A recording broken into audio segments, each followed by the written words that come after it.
Yeah, the audio was all jacked up, But but is it we're working jacked on up it now? right now. That's why we're Okay, all right. word. Anyway, where the fuck was I? All right, so you're talking about Saints Row. Yes, but what? Oh, yeah, so the third game... We're gonna edit that chunk out of the video. It's just not even gonna be there. Fuck it, we'll do it live. Oh, We'll edit it out, it's okay. okay. All right, so the third Saints Row, it started to move away from that formula, and they got rid of things like Freckle Bitches, which was the fast food joint that you had to go to buy food to refill your health. They added the refilling health, the auto thing. If you just stop taking damage, it refills your health. You know, like most games do nowadays. They got rid of Brown Baggers, which was the liquor store that you go to buy like liquor and drugs and shit. It's and just little things like that they took out of. But they took even more out of the fourth one. No, I know that they much like with what happened with Fallout, they got sort of blocked at Australia and due to content. So I wonder if some of that stuff got further hacked out of there. Like when they made the adjustments to get an Australian release, I wonder if they made like those, a blanket, like thing. sweeping adjustments. It's not that kind of taking stuff out. Okay, it's for the story, but okay. So Saints Row 4 is actually a parody of a shit ton of other games and movies. Okay. The biggest parody being The Matrix. The entire game is a simulation. Because aliens invade. Like your main character, the leader of the Saints, This is the new one, right? Yes, Okay. is the president of the United States, which creates some funny and Keith David is your vice president, Well, which is pretty cool. look, if I was going to have any vice president in the world, Keith David would be at least number 10 on the list. All right, but at the very beginning, you're walking down the hall to the Oval or to some auditorium room or something to give a speech, and Keith David comes out and he's got 2 decrees that you have to choose one of, and one's end cancer or cure cancer, and the other's end world hunger. And what's fun, I don't remember what was on the end world hunger one. It wasn't that funny, but the title at the top of the decree for cure cancer is just fuck cancer. Nice. And obviously I picked that one. He's like, let's let's kick cancer in the balls or something like that, and he's like, good choice. But while he's making a speech, aliens attack and kidnap lots of people, and you wake up in this 1950s simulation where you're all you're dressed in a sweater vest and shit. And, That's pretty good. And you don't know what's going on, and you break out of it, and find out that, and these are kind of spoilers, but this shit all happens at the beginning of the game. You find out that Earth has been destroyed, and you're on a ship, and you're the only survivors. What? Yes. So you end up having to go back into the simulation to fuck up shit. So what this does is it kind of ruins the aesthetic of the game, because you see all the cars and people walking around glitch out a lot. So it doesn't make you feel like you're actually in Steelport, which is the city that they go to in the third one. I see. Because you start out in Stillwater and you go to whatever. So that kind of bothers me, and the police force they're regular cops, but when you get your wanted rating up, the aliens start showing up to fuck you up, because the overlord lets a whole bunch of aliens out of prison, tells them they have to go into the simulation, and they're free to do whatever they want as long as they make your life a living hell. So that's kind of funny, I guess. But you get superpowers because you're the one. So you get superpowers it feels like playing Prototype. Oh. You can run up buildings, jump really high, and glide and shit like that. Which is the running in particular, because you can do a side quest to unlock unlimited sprint because you have a stamina bar. Completely takes out a giant portion of the game, and that's the cars. Saints Row has always been about it's an open world game in the vein of Grand Theft Auto, so it's you jack cars from people, you outrun the police, blah blah blah. You don't even have to do that anymore. You can just fucking sprint down the street faster than the fastest car in the game. Huh. Anytime your wanted rate rating goes up really high, you can just track down a thing called a CID and break it, and it completely erases your wanted rating. So there's no incentive to, outrun the cops or anything like that. So that kind of sucks. But the story itself, it's a lot less like slapsticky humor than the rest of them, and more like funny because it's a parody and a satire. So like there's a Mass Effect parody in the fact that when you're on the ship you can romance your crewmates. Even nice. Like the guy, you can like go up to Keith David and tell him you want to fuck. Shit like that. And some of the lines are really funny. Like Kinsey, the computer hacker chick that you always have, he just says, "Kinsey, you want to fuck?" And she punches him and says, "Let's do this," and jumps on him, and it fades to black. There's one later where there's a chick named Asha, and he walks up to her and he's like, "Look, I'm in the mood for rough sex, and Kinsey scares the shit out of me." She's like, "Okay, but I get to be on top and you don't talk." And he's like, "Deal." And then they walk off, and it's shit like that. That's really funny. The thing about how listening to music in a car and every once in a while they start singing along, that's back. Okay. And that's pretty funny. Also, there's a running joke in all of the Saints Row games where when you find like a really powerful vehicle like a tank or something, your character is always like, is there a radio in this? And he finds a radio and you can still listen to the radio. And there's a really cool part in the game which I actually laughed and paused and was going to restart so that I could record it just so you could watch it. Because when you first like break out of the Matrix type thing and they get you and you get on the ship and you have to escape, he tells Kinsey to get out of the way and takes the the controls and he's gonna fly, and immediately says, "Is there a radio in this?" And like Kinsey's like, "Oh my god, don't start, we don't have time for that," and he cuts her off because Hathaway's What Is Love comes on, and he's like, "Oh shit, this is my jam." And you're like flying fast through these tunnels like Star Wars style, shooting down dudes to this song the entire time. It's fucking good. Hilarious. That is pretty good. The game, it's okay. I mean, I enjoyed playing it. I didn't finish it because there's just a shit ton of stuff to do, and I didn't want to buy the game because I never buy a Saints Row game.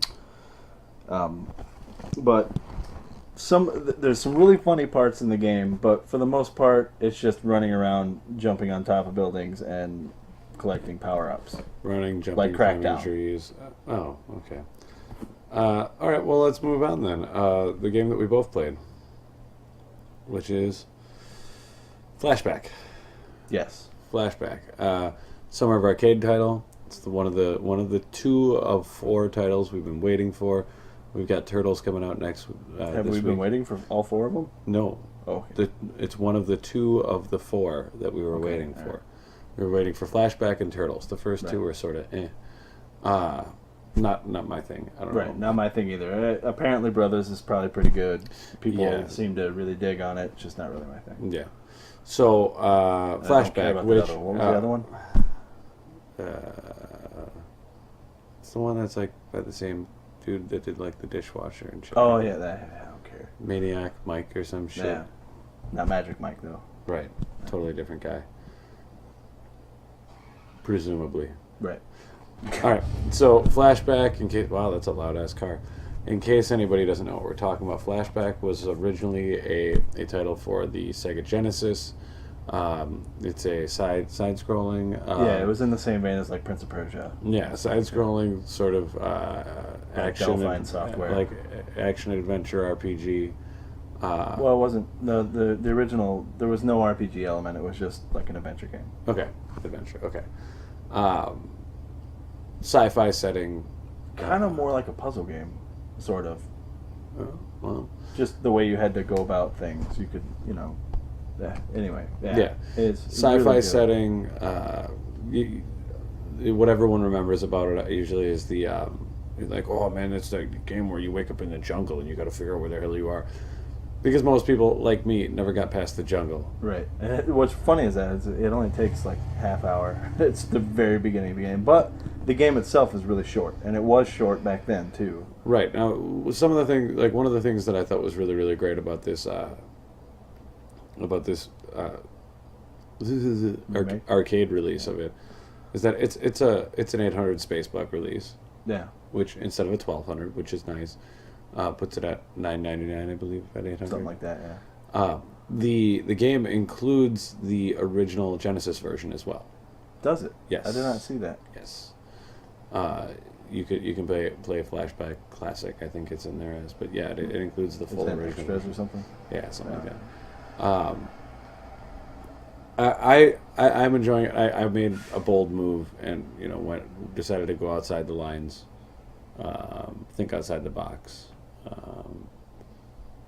Trying to think of some other good metaphors, but I decided to do something I don't normally do, unless it's a game I'm very familiar with. The same thing that I did with Blood Dragon, and I threw that bitch on hard right away, which was fine up until the spot that I'm at right now, where I go up an elevator, I go up another elevator. When I get to the top of that elevator, there's the hallways going both directions. And one drone and 3 drones? No, it's robot guy and a robot guy standing on opposing sides of the elevator. And the jetpack dudes? Yeah.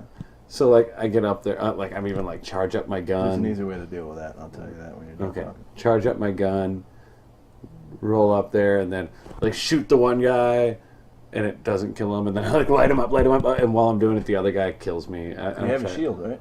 Yeah, I forget about the shield all the fucking time. Alright, so with those guys, shoot them once in the jetpack and they blow up. They're both, I don't... Just remember, you can move while shooting, so if you run around like a crazy person shooting, you'll eventually hit them in the jetpack, and they won't be able to hit you. Huh. I realized that, way late into the game. Just run around? Yeah, with those guys in particular. Those are the only ones you can do it with. Okay. I'll give it a shot. But, yeah, I mean, I think the game's fun. I like the setting. I think that the update of it is pretty nice. Yeah, it looks great. It looks cool. It plays smooth. I like the damage thing that they have now, because in the original, most of the enemies you could kill in one shot. Oh, okay. Yeah, and you could only take 4 shots. And did they have the character upgrades and stuff? No. In the original. Okay, so you've got a more expanded character skills. Yeah, they added the levels and stuff. Yeah. As a whole, I do really like it. I think it's a cool game. But you keep saying there's bugs. There are a shit ton of bugs. I have not encountered anything other than one bug, I think, where I'm trying to stealth kill a guy, and as I'm stealth killing him, he turns around, which makes me miss on my stealth kill, but it makes him sort of I miss through the guy and end up behind him swinging my gun and looking confused, and the guy's walking the other direction, and then he turns around and he's like, "Hey, what are you doing here?" But that's the only glitch that I've encountered. All right. I've encountered a bunch of bugs. There was one where I charged up. There was a guy walking below me, and I didn't think I was going to be able to stealth kill him because there was another guy. So I charged up the gun, dropped down behind him, and fired. And he was literally, my gun was touching him when I fired. The shot bounced off of him and shot back behind me, hit the other guy. They both turned around and gunned me down. That's not supposed to happen. The guns don't, the shit doesn't bounce off anybody in the game. That was a one-time thing, and it's never happened since, but still, I'm assuming that it might happen to other people in that particular situation. Another bug that's really upsetting and causes me to actually have to turn the game off and back on is getting stuck. I died. It's actually in one of the videos. I think it's in video 2, maybe, because I have 5 videos up of it now of a Let's Play. I died, and when I reloaded the checkpoint, I couldn't move. I could run in place, and I could aim everywhere. And it's funny when you aim backwards, you bends over you're not supposed to be able to. And nothing I could do short of turning the game off and then back on fixed it.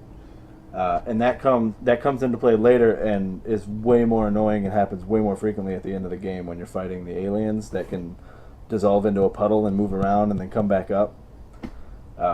Their whole strategy is they dissolve into a puddle and chase you around, and they try to morph back up on you, and it does a shit ton of damage when that happens and knocks you down. Unfortunately, if that actually happens to you, when you get up, you're frozen. You can't move, and that just allows them to do it over and over and over and kill you. There were several times while I was recording that happened, and I'm gonna have to edit that out because it's not gonna be fun to watch me die 20 times from this glitch. So it gets to the point where essentially if they hit you, it's a one-hit kill because you're gonna be stuck and they're gonna kill you. There were a couple glitches where, like you said, you'd go try to stealth kill a guy. Well, I meleeed a bunch of dudes because there's an achievement for killing 50. And a lot of times I'll be mashing on the button to melee a guy, and all of a sudden it'll teleport me to the other side of him. And he'll melee me and kill me. That's the one I'm talking about, yeah. And aside from bugs, there's also just a lot of weird design choices. Like, if I learned early on that when you're fighting multiple opponents, like humanoid opponents, if you get them all to drop down onto your level and then you jump up and stand on the edge, you can just mash the melee button and they'll continually climb up and get hit and fall back down. Well, that's just ridiculous. Yeah. Also early in the game, especially before you get the shield, fighting more than one opponent you're gonna get killed. Yeah, unless they're the flying drones, because when you hit them, they actually falter, like they stumble a little bit, whereas normal enemies don't. So they just sit there and shoot you over and over and over, and you don't have a shield, and you can take way less hits than they can to die, and it's just it's tough. And that might have just been because I was playing on hard, because like John, I went straight to hard mode because that's how I fucking roll. Right. But other than that, and the voice acting is shit in the game, but I wasn't really expecting it to be super awesome. It's not a AAA title, whatever. What I do like about it is they flesh the story out a little bit. Okay. So that there's actual dialogue instead of dudes saying, "Oh, there you are, let's get you in this chair and get your memory back," and then you get all your memory back. Where in this one, you get parts of your memory back during the course of the story. But other than that, the game is largely like super faithful to the original game, to the point where a lot of the areas are almost exactly the same. Really? Well, I noticed that the jungle was the same. Yeah, the jungle is pretty much the same. They changed it up just a little bit. I guess just a better design choice. Like in the very beginning, when you first wake up, you're supposed to hear the holocube beeping like it's got a new message. Uh-huh. So you drop down, then drop down, and then drop down again. It's right there. Well, in my first video, you can see me going exactly to that spot, and it's not there, and I have to move around and find it. So they changed up a little bit. In fact, in my first video, while I'm running around, I point out all the changes in that area. The flying drones aren't even in the original. They're little like tank drones that when they get close to you, they pop up a stun thing and stun you. Seriously? Yeah. And so the original game is just a lot slower paced. You can't move while shooting. And if you have your gun out, you shuffle instead of move. So, but other than that, I actually really enjoyed the game. I thought it was great, especially the last level. It was very simplistic in the old one, and now it looks like an alien world, which is pretty cool. I'm sorry, I'm just trying to get into the chat with my phone right now. You gonna turn the volume off? Yeah. But I mean, do you have? Are you still on like the spaceport? Yeah. Yeah, it's got some. It's got a really cool story. It's got the thing like that old movie, I don't remember what it was, where he puts the glasses on and he can see... They Live? Yeah. With Roddy Piper? It's pretty much just like that. Keith David as well in that one, you know. That's funny because in Saints Row... he's the vice president? In Saints Row 4, when Keith David is out of the picture for a second, you got to go save him or go to him and get him back. He's hanging out with Roddy Piper. Really? Yeah.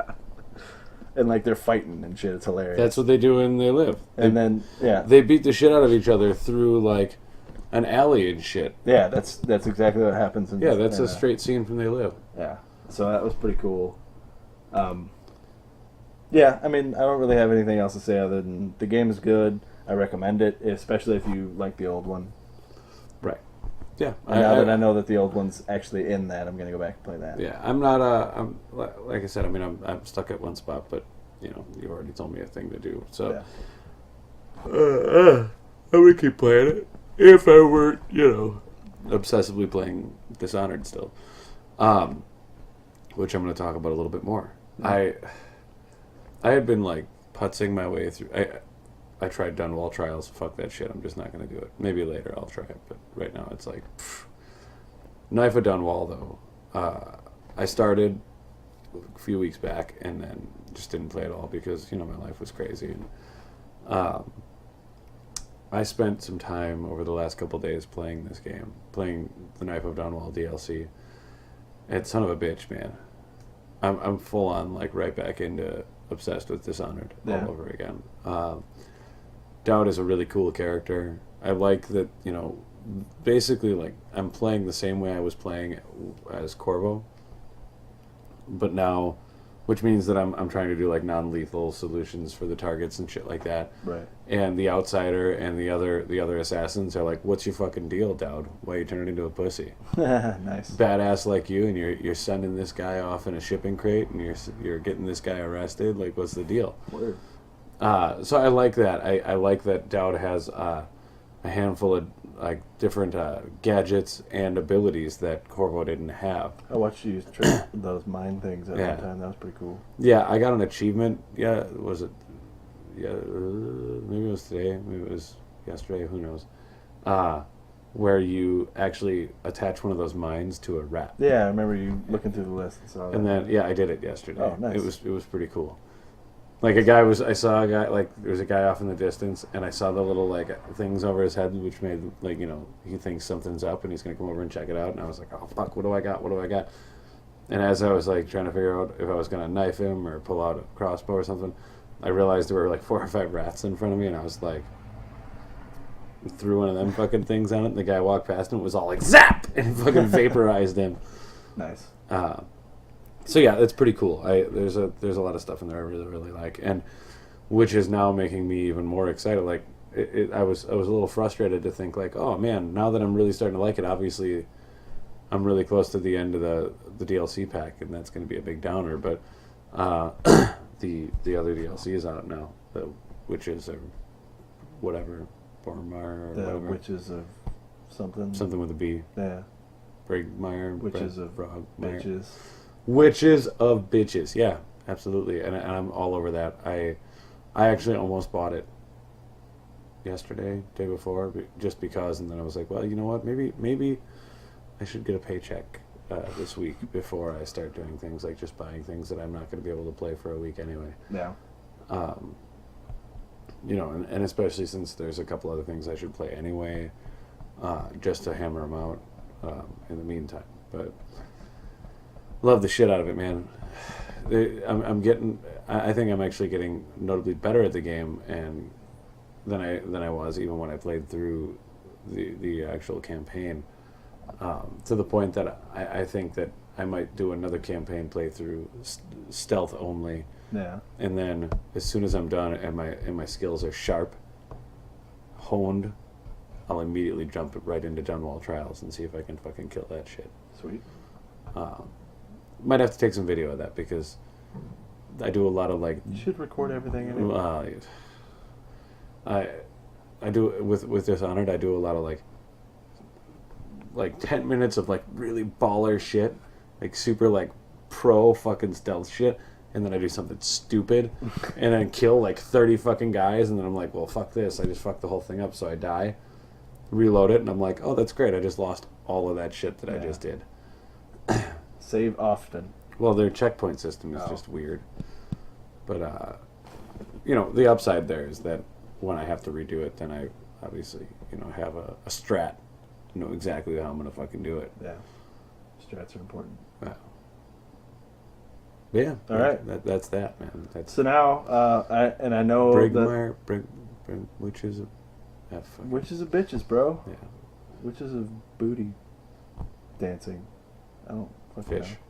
Booty dancing fish. Twerking witches. Wow. All right.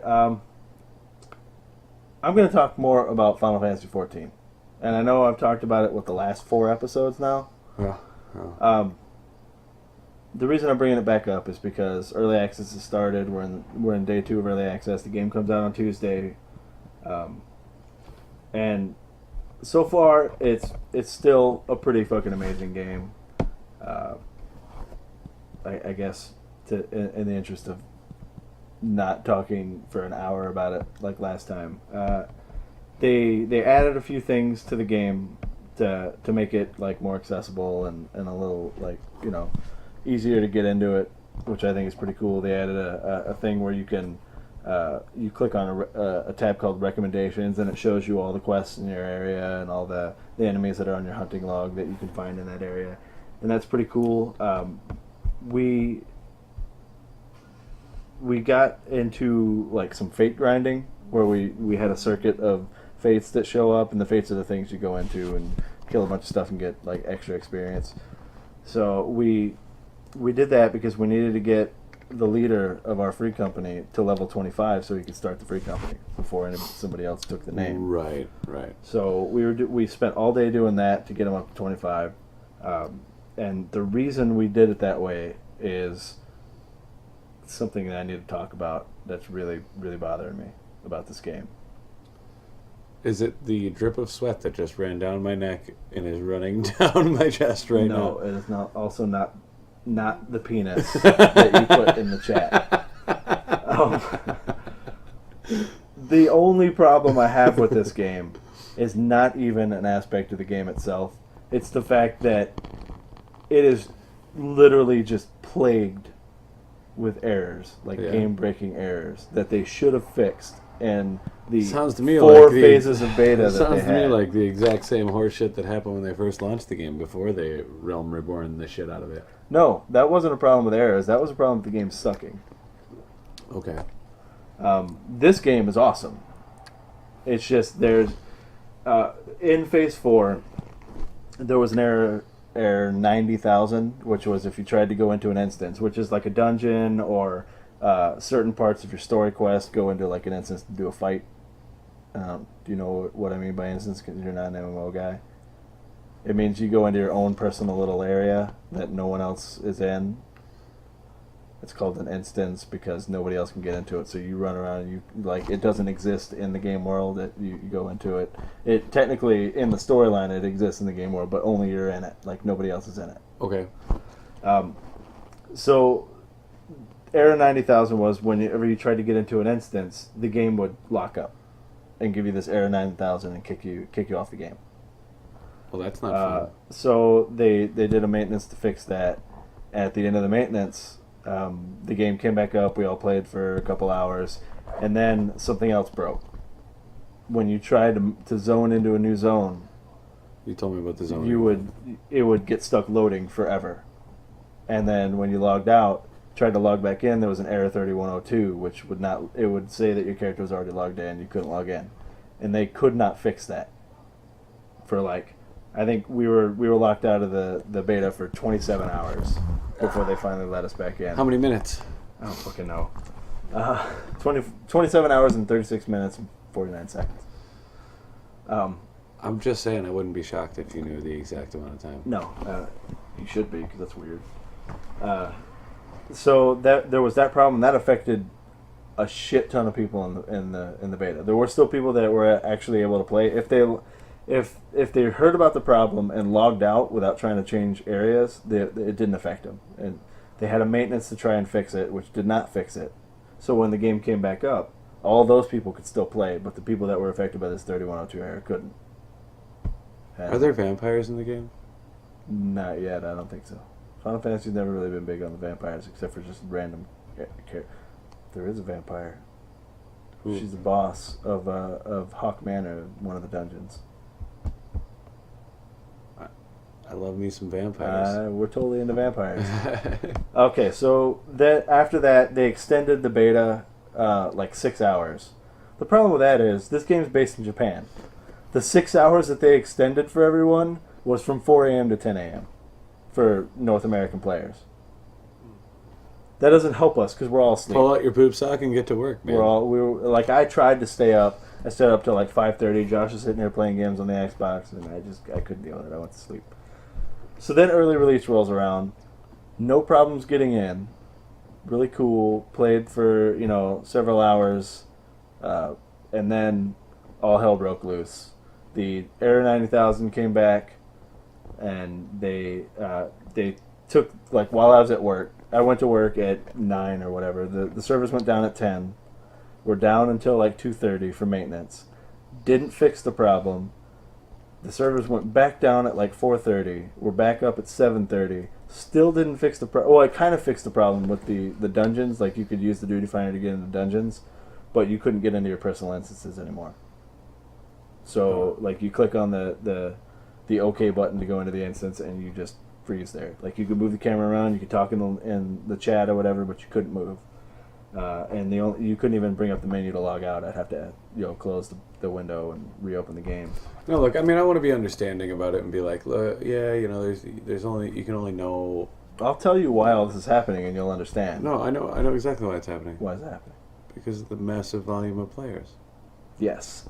I'm not stupid here. But I'm going to get more into it. This is what I was going to say, is that there's only a certain point to which you can test an online game before you have to sort of put it out there and see if the volume of players breaks the system. Right, but I'm going to get more into it in a second when I'm done talking about these fucking errors.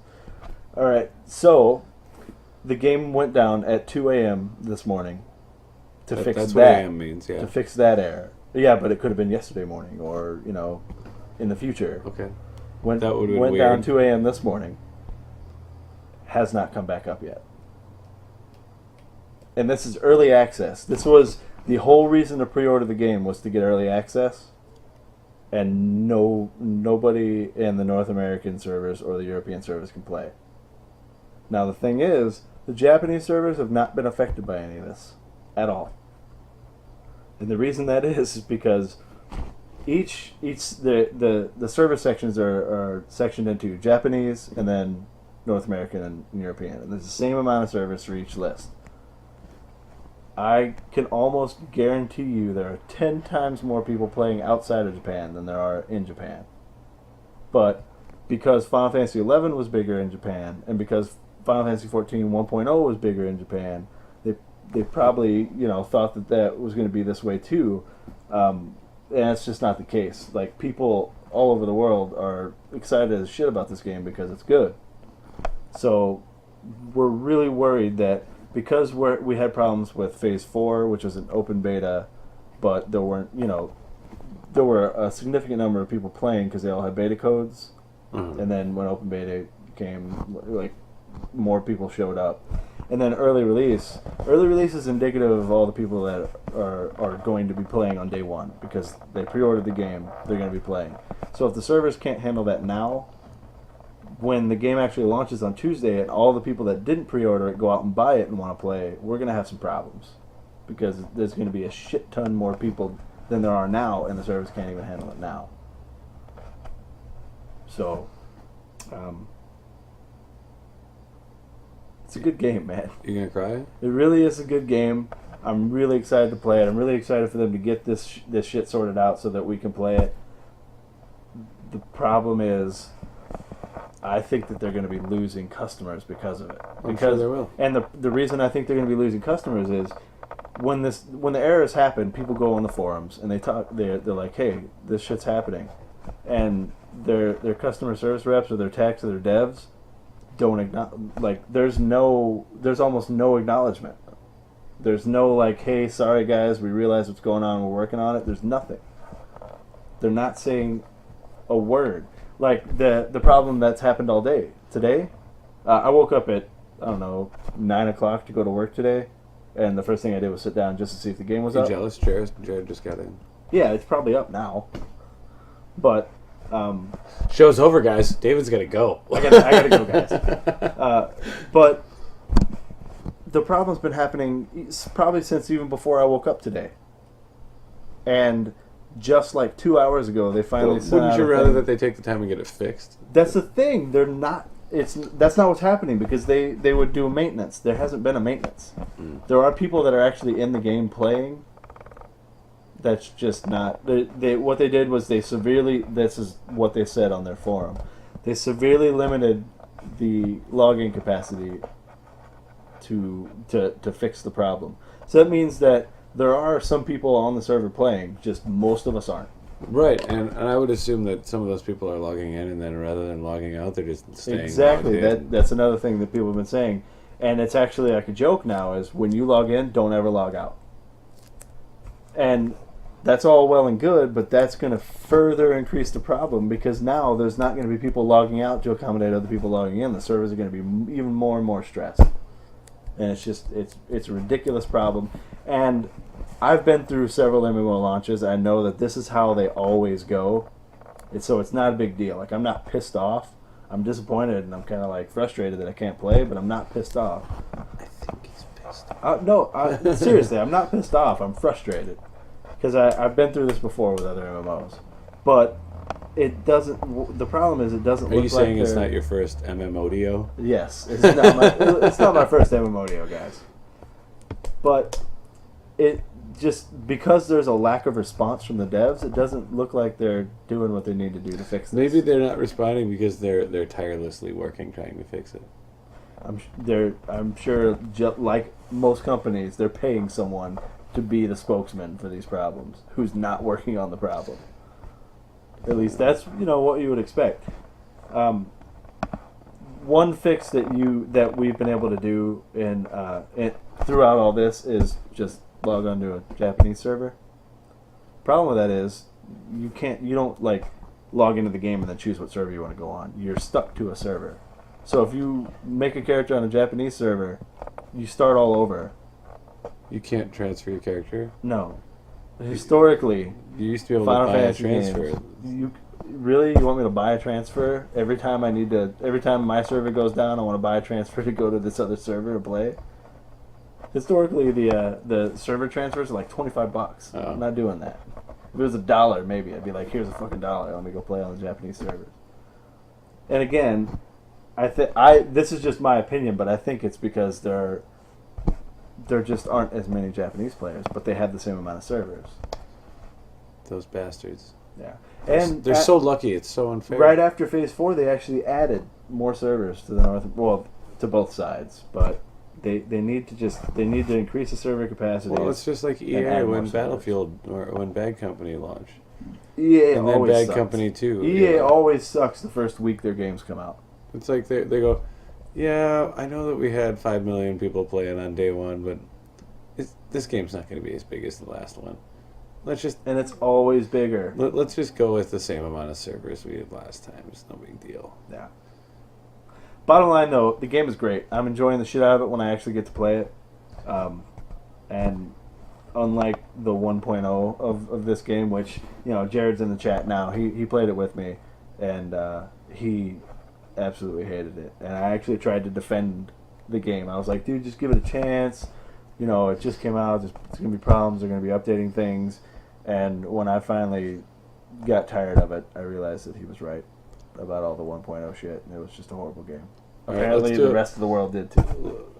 All of this is fantastic. In any case, yes, great game. If you like MMOs, play the shit out of it. If you like Final Fantasy, you should even give it a try because it's a good game. And that's more directed towards you than anyone else because it is a really good game. There's a lot of fan service to the game. Fucking Magitech is in the game, which is badass. It's a great game. In any case, all right. So, quick fire, a couple other things. We just watched that gameplay footage from Lords of Shadow 2, which looks really cool. Looks fucking awesome. Except gameplay for that, looks very that little QTE. The QTE and having to protect the kid. Right, but gameplay looks very similar to original Lords of Shadow. Quicker, faster paced. Yeah. Gabriel looks cool badass with his trench coat and no shirt. Yes. And he's got a sword. Did it look like it was modern day? It's no, it's not. Okay, because the ending thing in the first one, it's probably leading up to that then. Yeah. Okay. Yeah. It looks fantastic. I'm really, really excited about it. I've been excited about it. I've been following the news on it all along, and it sounds really cool. I know that they're talking about all of the Lords of Shadow being revived as Lords of Light, and you have to fight them again. Yeah, that's cool. Which is kind of badass. I hope the fights aren't going to be the same. Well, it's just cheap, but yeah. I saw a screenshot that looked like it was Camilla, the vampire lord, Yeah. Was like stalking Gabriel, and he was like hiding behind crates and shit, which was kind of cool. Nice. I just want to throw out that we've been Castlevania fans for fucking ever. Right. We did not have any problems with the reboot of the series. No, I thought it was fucking fantastic. Was fucking really cool. The story is really great. The art style I thought was really cool. Voice acting was fucking fantastic. Yeah. I mean, you got fucking Jason Isaacs as the devil, but what's his name? Robert Carlyle as Gabriel, and was it who the fuck was it? Patrick Stewart was fucking Zobek. Yeah. I mean, it was some pretty good stuff. Oh fuck! There was another thing that. I try to read all this video game news stuff all the time, and I just fail at it apparently. Yeah. Yeah. It's not like we have a gaming show or anything where we gotta talk about game news. I fucking hate you. All right. So continue. I can't remember what the other shit is. All right, then why don't we get to our top 5? Yeah, let's do our top 5. I suppose. So tonight's top 5, we're gonna go with the top 5 DLCs. DLC packs, yeah. DLC, packs or whatever, and no, like horde modes or skin packs are gonna be in this at all. So why don't you start us off? There's no what at all? Like the horde modes and character skins and shit like that, because that doesn't count. Well, since I just talked about Castlevania, I'll talk about that one. I Castlevania Resurrection, which was from Lords of Shadow. It was the second DLC pack, which I haven't played. So I'd love to. I just haven't. Maybe I should. The game's sitting right up there. That's why I put it there, so you can do that. Well, on the downside, they sort of stepped away from the cutscenes, the FMVs for cutscenes. Yeah, I know, right? Tony wants the hot guy to take his shirt off. He's totally talking about me, bro. Yeah, I bet. They stepped away from FMVs and went with the same technique that the handheld Metal Gear games went with, which is like a comic book style. Wait, so art. you beat a dude down and then put a thing on him that shoots him up into the air and he's in your group? Shut up. The DLCs, both DLCs were more puzzle heavy, less. Or are you talking about Metal Gear Acid? Shut up. No. I don't even know what you're talking about. Wait, your left or our left? I don't know. But what really, really made Resurrection kick ass was the fact that basically the storyline of it was that you had to make. Nice, it's you. I told you it was me, bro. You had to make go through the process of voluntarily becoming a vampire in order to access this demonic realm. Oh, so it's like a bridge between the first game and the second. Yes, okay, it's cool. In that second DLC is where Gabriel becomes Dracula. Nice. Which, for that alone, I think I'm sure you told me fantastic. about that, but that makes me excited. It's really, really cool. You voluntarily become a vampire and voluntarily lose your ability to use things like the combat cross. Before you continue, how long do you think it would take me to finish this DLC? They're not that long. There's 2 of them. You should play them back to back, and you can probably get them done in 3 hours. 3 hours? All right, I'm gonna need to wait for a 3-hour maintenance on Final Fantasy to do this. But yeah, it's good stuff. Which these days means tonight. Yeah. So yeah, there's that one, and that's and that's number 1 that involves vampires. All right. Should I? All right. You should go with the non-vampire. Yeah. I think that in the first Borderlands, General Knox's Armory was like at the time the coolest DLC I had ever played. The main character, the main villain, General Knox, fucking hilarious and super apathetic. Yeah, and he was like, I hate the fact that I'm here. Can you just turn yourself in so I can get off this fucking planet? Things like that. It was fucking hilarious. There was a lot of other things in it that, just the areas Didn't were cool it raise looking. the level cap? It did raise the level cap for the first time. I think that's when they raised it up to... They turned it up to 11, right? Or was that I don't even remember. Flat Trash Revolution. Well, regardless, I almost had more fun playing General Nox's Armory than I did the rest of the game. It was more fleshed out. It they added. I think that's when they added the pearlescent weapons as well. Right, and it had Cromarax, which was a super epic raid boss. Yeah, they really fleshed out the game properly with Nox's Armory. Yeah, and the characters that were added for that DLC pack were, like you said, fantastic. You had the Hyperion Assassins and shit like that. That whole new section, the APC was added as a vehicle. The APC was pretty cool. Didn't use it a whole lot because I mostly played with either just me or me and you. Yeah, it's slower, but yeah, it's such a good fucking That was the first time they upped the level cap because I remember being all excited when I found new weapons that were higher level. Right. All right, so the next one is another non-vampire one. All right. Mass Effect 2, Lair of the Shadow Broker. Holy shitballs. Right. That's the one where you start in the suit at the party and you gotta... No, that's Kasumi Stolen Memory. Okay. All right.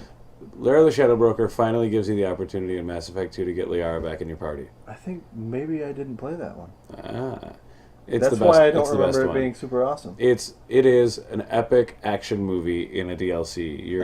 I can't imagine why I wouldn't have played it. Because when Mass Effect 2 came out, we were totally stroking ourselves all over it. It was a later DLC. Yeah, but still, it's just like the first Borderlands. As soon as DLCs came out for it, we were all over it. I don't know. So it's weird. Anyway, continue. You start helping out Liara, and the missions are fast paced. It's you're trying to investigate and you're trying to track down the Shadow Broker, and to help her out, and shit just keeps getting crazier and crazier and crazier, and you end up tracking down the Shadow Broker's ship, which is it's on a planet like in Chronicles of Riddick, where you have a 20-minute window or whatever to get on. You land on the ship and it's in a monster. It's in a windstorm, and you fight across the hull of this ship in the atmosphere of this desert planet windstorm thing, and you get into the ship and you fight through, and you finally find the Shadow Broker, and he's this huge believed extinct alien race, and you have to basically fist fight against him. So does that make that the second race that Shepard has potentially wiped out? Yeah. I didn't wipe him out. You fist fight against him, and there's comboing and stuff like that, and you beat the Shadow Broker, and Liara looks at all of the data banks and everything, and basically is I could do this, and she takes over as the Shadow Broker. Right. And you... So is it before the events of Mass Effect 2 then? No. Because in Mass Effect 2 she's already the Shadow Broker. No, she's not. No, she's not. She's the Shadow Broker in 3.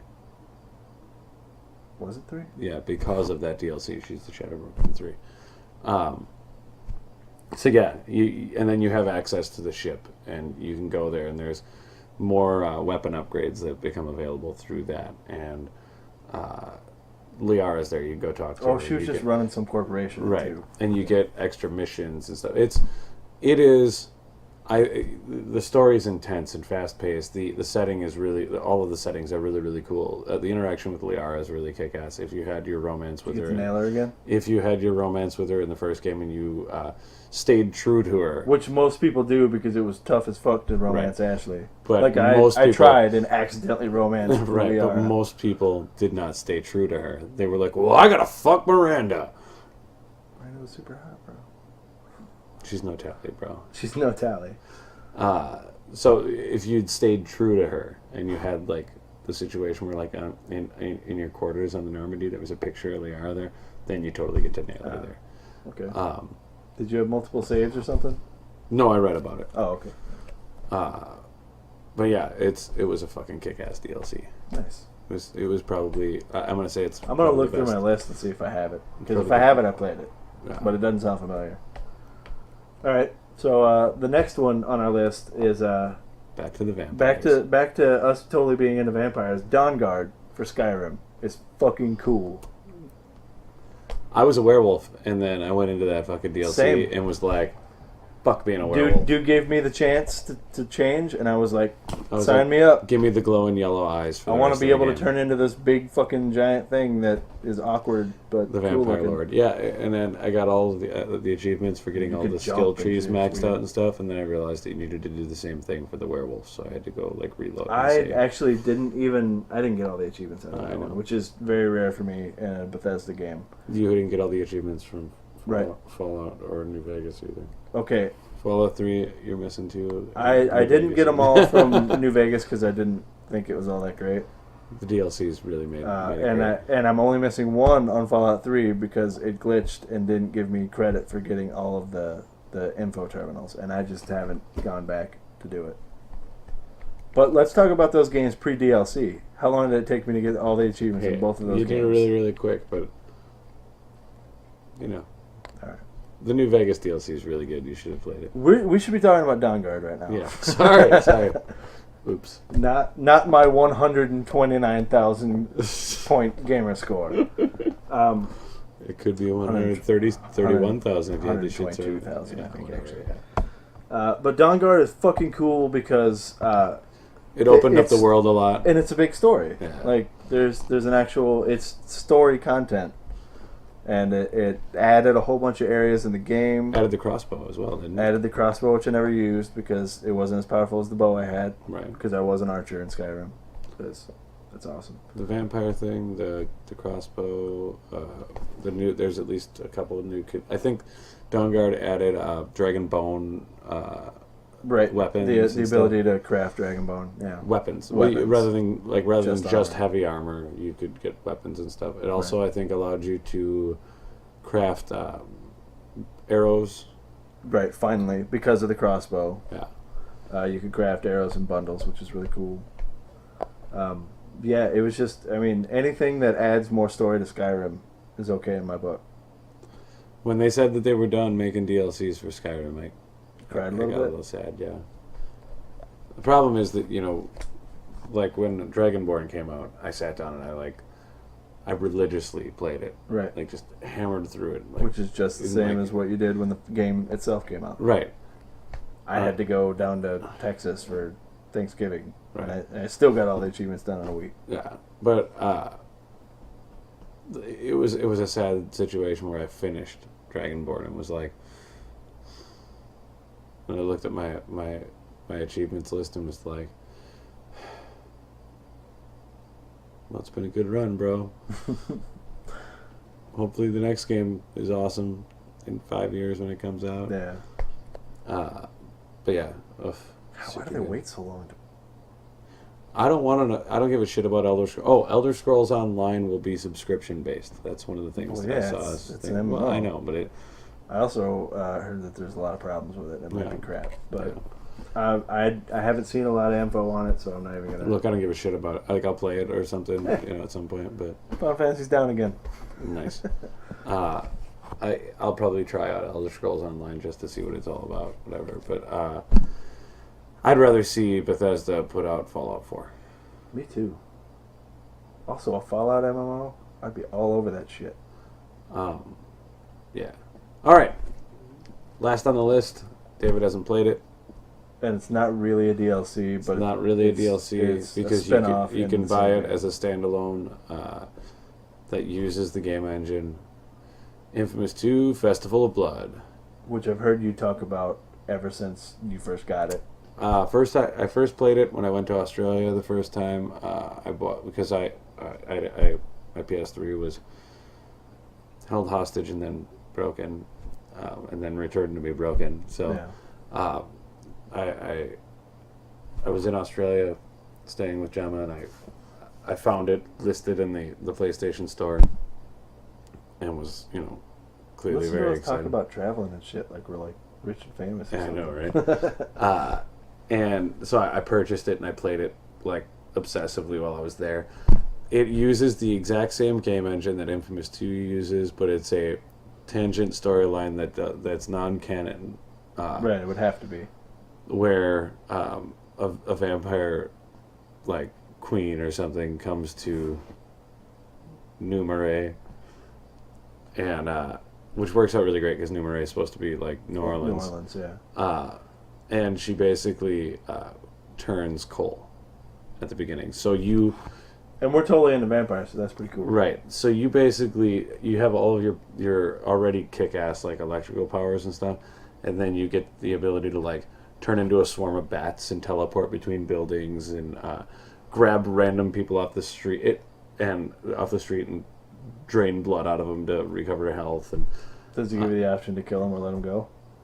No, I think you just kill him. The game is morality. But there's they replace your amp with a cross from the cover of a coffin. It's got like a chunk of wood on one end of it, and it's otherwise metal. So there are like higher level vampire demons that are disguised as people, and you acquire the ability to detect which ones are soulless beasts, and you can